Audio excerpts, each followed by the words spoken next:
everyone, good morning. আশা কৰিছো আপোনালোক সকলোৱে ভালে আছে আৰু আমি সকলোৱে ভালে আছো। আৰু যেহেতু আজি সানডে তো ভাবিছো অকনমান কাম বন কৰা স্টাৰ্ট কৰি দিও যেহেতু বহুত দেৰি হৈ গৈছে। তো মোৰ লগত আপোনালোকক কি কৰে সানডে কমেন্ট কৰি জনাবচোন। সেইদিনাখনে অকনমান ঘৰৰ কাম বেছিকৈ ওলাই নহয় জানো। কিন্তু সানডে হিচাপত মানুহ ফুৰিব যাব লাগে কিন্তু আমি ঘৰৰ কামতে ব্যস্ত হৈ থাকো। কি কৰিব উপায় নাই যেহেতু আমাৰ এইবিলাক নিয়ম চলি আহিছে আৰু সদায় চলি যাব। তো ভিডিওটো শেষলৈকে চাই থাকিব আৰু ভিডিওটো চাই কেনেকুৱা পায় কমেন্ট কৰি জনাবলৈ নাপাহৰিব। আৰু যদি ভিডিওটো চেনেলটো মোৰ সাবস্ক্ৰাইব কৰা নাই তেন্তে প্লিজ চেনেলটো মোৰ সাবস্ক্ৰাইব কৰি দিব। তো বলকচোন আজি ভিডিওটো আৰম্ভ কৰোঁ। কেনেকৈ কি কৰোঁ দিনটো সকলো কমেণ্ট সকলো আপোনালোকৰ ওচৰত শ্বেয়াৰ কৰিম। আৰু এইফালে মই ঘৰৰ কাম একো কৰাই নাই, ষ্টাৰ্ট দিমহে কাম কৰিব। চাহ পানী খাই অকণমান মোবাইল লৈ চাই মেলি তামোলখিনি খাই ল'লোঁ। তো এতিয়া কামখিনি আৰম্ভ কৰোঁ। তো বলকচোন ভিডিওটো চাব শেষলৈকে।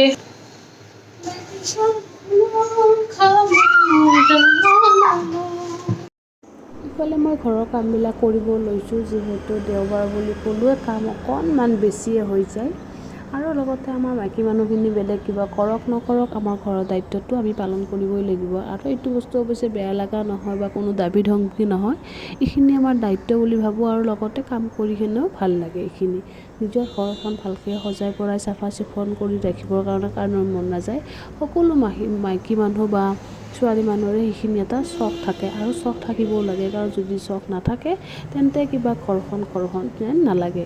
কাৰণ মাইকী মানুহ এটা যদি নিজৰ ঘৰখন ভাঙাই হওক বা অট্টালিকাই হওক তাতে কোনো পাৰ্থক্য নাই। ভাঙা ফুটাই হওক বা ধুনীয়া হওক বা যিয়ে হওক ঘৰখন যদি ঘৰৰ মহিলাগৰাকীয়ে ভালদৰে ৰাখে ন সেইটো বহুত বেছি ধুনীয়া লাগে। আৰু সেইকাৰণে সকলো মহিলাৰ এটা গুণ আছে যে বাহিৰত কাম কৰক বা হাউচৱাইফ হওক কিবা হওক নিজৰ ঘৰখন পৰিপাটিকৈ ৰাখিবৰ কাৰণে সকলোৱে চেষ্টা কৰে নহয়তোবা ভাল পায়। আৰু এনেকৈ আপোনালোকৰ লগত কথা কওঁতে এইফালে মই বাচন ধুই আছোঁ। আধা হৈয়ে গৈছে মোৰ কাম কৰা। আৰু ইফালে মোৰ বাচনখিনি যোৱাকালি ৰাতিৰে হয় মানে ধুই থৈ দিছিলোঁ, উঠাব হোৱাই নাছিল। এতিয়া পানীখিনি পৰি শুকাই গৈছে সেইকাৰণে ইফালে বাচনখিনি উঠাই লৈ আকৌ নতুনকৈ বাচন থৈছোঁ।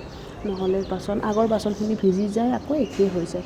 এইফালে মোৰ গোটেইখিনি পাকঘৰ চাফা হৈ গৈছে। ৰাতিৰে দালি আছিলে সেইখিনি মই গৰম কৰিব দিছোঁ। আৰু ইফালে বাহিৰৰ পৰিৱেশটো চাওকচোন ইমানেই ঠাণ্ডা হৈ গৈছে। হঠাতে দুদিন আগত ইমান গৰম আছিলে। ৰাতি মাত্ৰ কৈছিলোঁ বৰষুণ কিয় নিদিয়ে বুলি, ৰাতিপুৱা উঠিয়ে চাওঁ পুৰা বৰষুণ দিছে। বহুত বেছি ভাল লাগিছে। অলপ বৰষুণৰ কিন্তু দৰকাৰো আছিল। ভাল লাগিছিল না গাইছ। আজি সানডে আমাৰ ঘৰত আলহী আহিছে মিছেছ নাৰ্গিছ খান। আৰু অলপ আগত আমাৰ ইয়াতে বতৰটো কেনেকুৱা আন্ধাৰ হৈ আছিল আৰু গাইছ চাক এতিয়া পুৰা বৰষুণ দি আছে।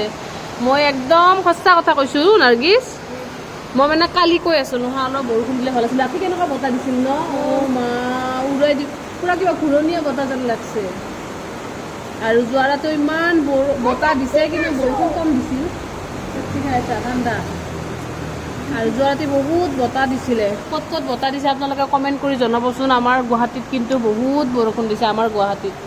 আৰু ইফালে ভিউটো চাওক বৰষুণ, ইফালে গ্ৰীণ ইমান ধুনীয়া লাগছে। ওপৰৰ পৰা বহি চাই থাক আৰু দিনটো মাংস ভাত আনি খাই থাক আৰু বৰষুণ চাই থাক।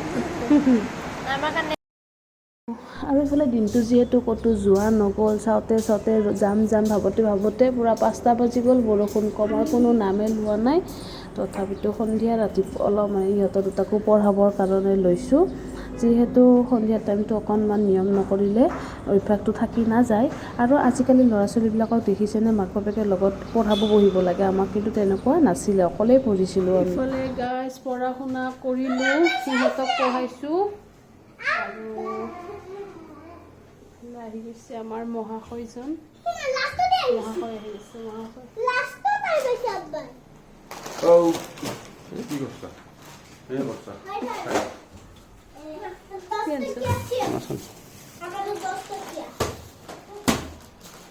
তোৰ কাৰণে বোলে 5 টকীয়া আনে, মোৰ কাৰণে বোলে 20 টকীয়া আনে। মোৰ কাৰণে একো অনা নাই।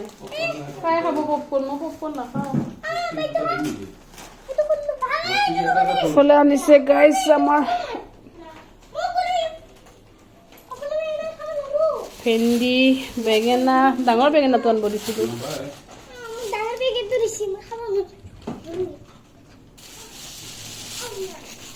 আৰু মাছ আনিছে, মাছখিনি ইফালে আনিছে মাছৰ ইমান দাম হৈছে। ইলেকশ্যনৰ কাৰণে মানুহবিলাক বেপাৰীবিলাক চব ঘৰত গৈছে। তো মাছৰ বহুত বেছিয়ে দাম হৈ গৈছে।